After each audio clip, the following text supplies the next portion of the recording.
Hello everyone, देखिए अब question 9.6 देखो इसमें क्या कहता है a prism is made of glass, unknown refractive index है उसका। ठीक है, एक प्रिज्म है। ठीक है, प्रिज्म आपको पता ही है कैसा होता है।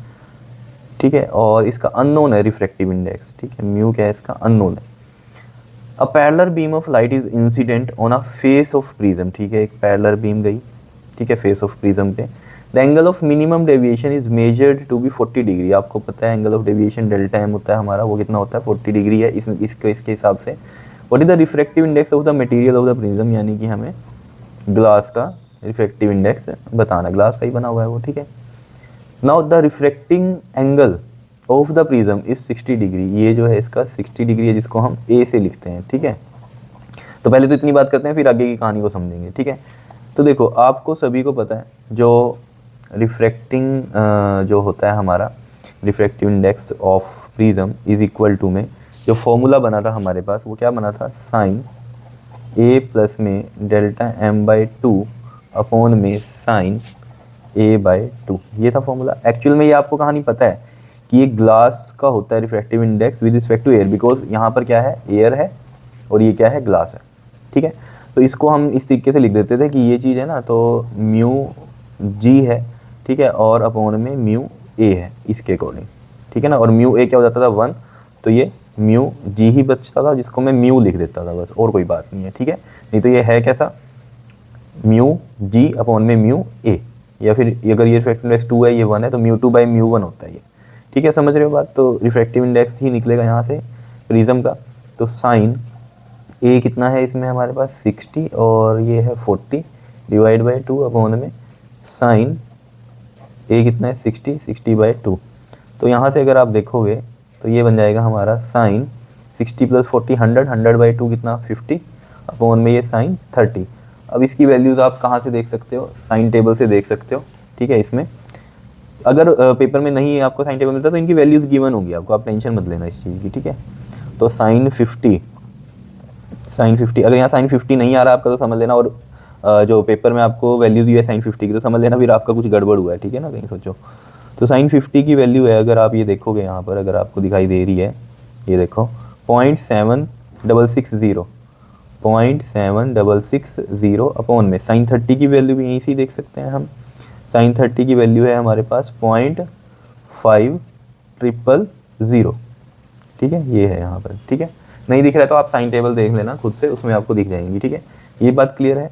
अब यहाँ पर हमें पता है सेम 4 डिजिट है, इधर भी 4 डिजिट है पॉइंट के बाद, तो पॉइंट से पॉइंट कट गया, जीरो से ये जीरो कट गई, 766 बाई 500, और इसको हम कर सकते हैं, देखो 2 3 ज़ा 6, 2 8 ज़ा 16 एंड 2 3 ज़ा 6, फिर ये 250 हो जाएगा, तो 383 और 250 है, इसे डिवाइड कर लो।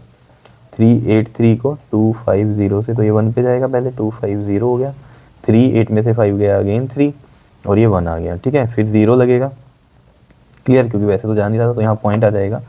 250 को अब सोचो जरा किस पे जा सकता है, 5 पे चला जाएगा, 25 5 ज़ा 125 होता है ना, तो एक 0 लगा देंगे, 125 0, तो ये 5 पे चला गया, ये 0, 13 में से 5 गया, कितना होता है हमारे पास 8, फिर एक 0 लगाएंगे। अब ये किस पे जा सकता है, 253 पे चला जाएगा, देख लेना 750 आएगा। ईजी है ना, क्योंकि ये 25 से मैं करके देख रहा हूँ और ईजिली हो पा रहा है ना, 25 का टेबल सोच के मन में।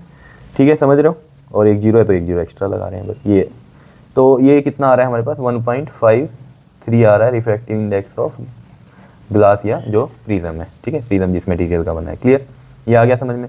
उसके बाद अब ये बात क्या कह रहा है जो रिफ्रैक्टिंग एंगल, सॉरी यहाँ से पढ़ो, if the prism is placed in water, अगर इस प्रिज्म को पूरे को कहाँ पर प्लेस कर दिया, अब हमने वाटर में कर दिया, अब एयर ही नहीं है, क्या है, वाटर है मान लो, ये कह रहा है आपको।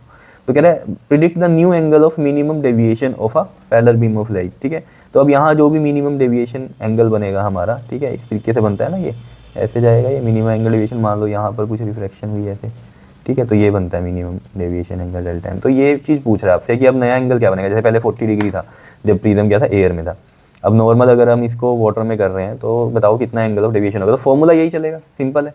देखो मैंने अभी आपको बताया था ये फॉर्मूला इस तरीके से चलता है, तो यहाँ पर अब ग्लास का जो रिफ्रैक्टिव इंडेक्स है वो विद रिस्पेक्ट टू अब वाटर होगा। ठीक है, फॉर्मूला यही चलने वाला है। ठीक है, तो साइन ए प्लस में डेल्टा एम बाई 2 अपॉन में साइन ए बाई 2, यही फॉर्मूला चलेगा। ठीक है जी, ये इतना तो फर्स्ट पार्ट था इसका। क्लियर। अब अगली बात हम बात कर रहे हैं इसमें, ठीक है। तो क्योंकि अब किस में कर दिया इसको, सबमर्ज्ड वाटर में कर दिया, अब कहानी हम पढ़ रहे हैं, ठीक है। तो ये बन जाएगा इधर से देखो म्यू जी अपॉन में mu W is equal to में साइन ए है हमारे पास 60, डेविएशन एंगल हमें बताना है, ठीक है। और साइन ये कितना आ गया हमारे पास 30 आ गया, a/2 मतलब यही सेम 60/2 का कितना आ गया, ये 30 आ गया। कितनी बात क्लियर है बताओ, ठीक है। अब देखो जरा यहाँ पर अगर आप समझोगे, म्यू जी की वैल्यू कितनी है हमने निकाल लिया, ये म्यू जी ही था ये जो हमने निकाला है, ठीक है। 1.53 निकाल लिया और म्यू डब्ल्यू उसने दिया हुआ है 1.33। रिफ्रैक्टिव इंडेक्स यहाँ पर बात की हुई है कि वाटर में तो रिफ्रैक्टिव इंडेक्स कितना है 1.33 है, ठीक है। इज इक्वल टू में साइन ये हमारे पास 60 प्लस में delta m/2 as it is रहने दो, ठीक है। और ये जो है साइन 30 की वैल्यू हमने अभी बताई थी कितनी थी, ये 0.500 यही थी, बताओ कोई दिक्कत नहीं है इसमें, ठीक है। 0.5000 थी, ठीक।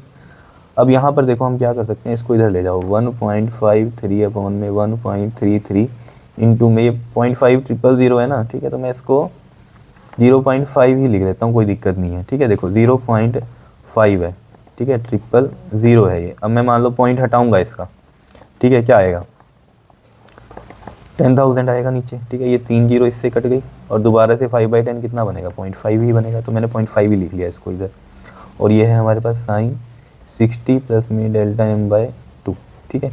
अब देखो ये पॉइंट से ये पॉइंट कैंसिल हो जाएगा, ठीक है। ये 153 बचा और यहाँ पर नीचे कितना बचा है हमारे पास 133 इंटू में 0.5 है, क्लियर। अब इसको अगर हम सॉल्व करें तो यहाँ पर देखो ज़रा 153 और 133 को डिवाइड करो ज़रा, अगर मैं यहाँ आपके सामने कैलसी से करूँ तो देखो ज़रा 1 पॉइंट तो है नहीं अब, सॉरी, ठीक है। 153 को डिवाइड कर दो 133 से, पता नहीं दिख रहा है कि नहीं आपको, तो ये कितना बनेगा हमारे पास 1.150, ठीक है। और इंटू में क्या है हमारे पास ये 0.5 है, ठीक है। तो मल्टीप्लाई बाय 0.5 कर देंगे इसको, तो 0.575 आ रहा है हमारे पास, ये 1 यहाँ तक आ रही है वैल्यू ये, ठीक है, क्लियर। और ये हमारे पास इधर साइन में चल रहा है 60 प्लस में डेल्टा m/2। अब इसको भी वही है कहानी की 0.5751 आया ना ये हमारे पास, ठीक है। तो इसको हम देख सकते हैं टेबल में, ठीक है। टेबल में देखो ज़रा साइन में क्या वैल्यू बन रही है इसकी, कहीं पर देखो यहीं पर ही कहीं होगा 5751 ये है 5751 35 डिग्री और 6 मिनट कह लो या 35.1 डिग्री कह लो, तो मैं 35 ही लिख लेता हूँ अप्रॉक्सीमेट, कोई दिक्कत नहीं है, ठीक है।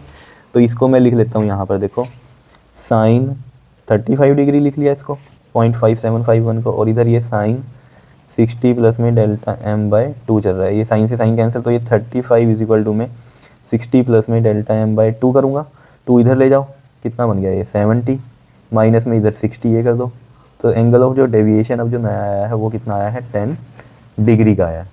सिंपल है कहानी, ये नहीं बताओ तो वही है ना बात सारी, क्या फॉर्मूले आपको लर्न होने चाहिए तो बस ईजी है, फिर कंसेप्ट क्लियर होने चाहिए तो ईजी है, फिर कुछ भी मुश्किल नहीं है, ठीक है ना। जैसे ये फॉर्मूला कैसे बना था, नहीं तो आप तो सोचते कि हमने तो म्यू से लिखा था ये, तो म्यू क्या था refractive index of that prism, ठीक है, लेकिन विद रिस्पेक्ट टू एयर था ना, ठीक है, विद रिस्पेक्ट टू एयर था, तो इसको मैं कैसे लिख सकता था mu G by mu A, mu A 1 था तो ये म्यू जी है, ताकि ये कंसेप्ट अगर आपको याद है तो फिर जब हमने इसको वाटर में कर दिया तो फॉर्मूला ये चेंज हो गया, डब्ल्यू आ गया विद रिस्पेक्ट टू वाटर आ गया, तो mu G by mu W करूँगा, बस आगे तो सिंपल ही था। मेन तो यही थी कहानी समझने की कि म्यू क्या है हमारे पास यहाँ पर, क्लियर कर लोगे इसको, ओके जी, थैंक यू।